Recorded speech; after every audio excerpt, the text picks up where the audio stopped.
Hello and welcome to Spirit Among Us. This week we'll be talking about knowing God more. And to start off, today we're going to talk about His goodness. The psalmist had a few things to say about God's goodness, so we'll start in Psalm 34, verse 8. "O taste and see that the Lord is good. Blessed is the man who takes refuge in Him." Taste and see that the Lord is good. We see here that our understanding of God's goodness isn't just supposed to be a head knowledge. It's not supposed to just be something in our brains that we kind of know of but don't really understand. The psalmist calls us to experience God's goodness. Taste and see. That's not just knowing, that's experiencing. The psalmist also talks about God's goodness in Psalm 31. Psalm 31 verse 19. "Oh, how abundant is your goodness, which you have stored up for those who fear you and worked for those who take refuge in you, in the sight of the children of mankind." God's goodness is abundant. It's not something that just runs out over time. It's something that is stored up for us. It's something that's kept for those who fear Him. And to clarify, this fear of God isn't supposed to necessarily mean us trembling before Him, like shaking because we are so afraid of Him. This is supposed to be our understanding of how powerful, how great and mighty our God is. That He is strong enough to crush us instantly. He has the power to destroy any of us and all of us in an instant. But because of His goodness, because of His love and His mercy and how He cares for us, He's not going to do that. So we do not need to live in a trembling fear of God, but it is very important to understand how mighty and powerful He is. But take a look at this next part here. Look at this. His goodness works for those who take refuge in Him.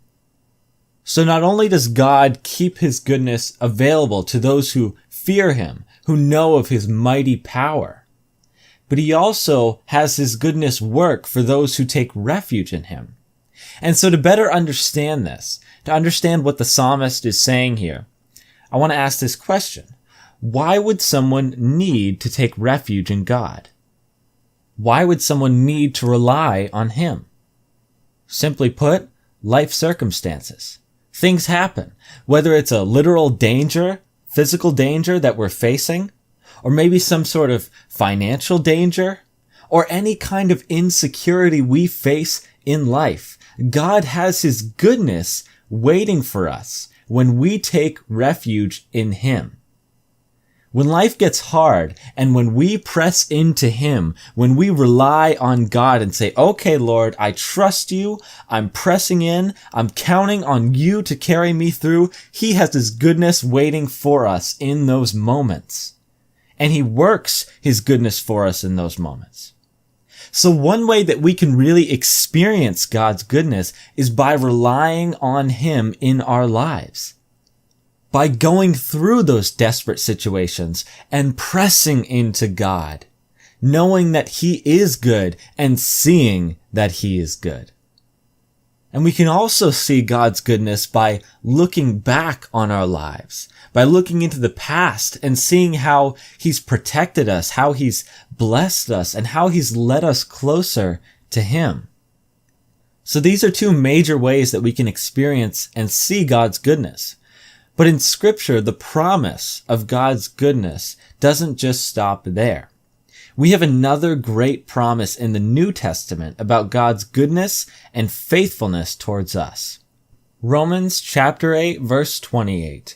"And we know that in all things God works for the good of those who love Him, who have been called according to His purpose." Not only does God work in our lives and show His goodness when we take refuge in Him, but He always works. In every situation, in every circumstance, God is always at work. God is always working His goodness into our lives. God is in the midst of every single situation and using it to bring our good. So if we take a step back, we can see how good our God is to us. He has his goodness waiting for those who take refuge in him, for those who fear him. For those who rely on God, he has his goodness stored up to be poured out into our lives. And here in Romans 8:28, we see that God works in all things for our good. God's goodness is truly abundant. And one of the greatest things about God to know is his goodness. Thank you for watching, and God bless.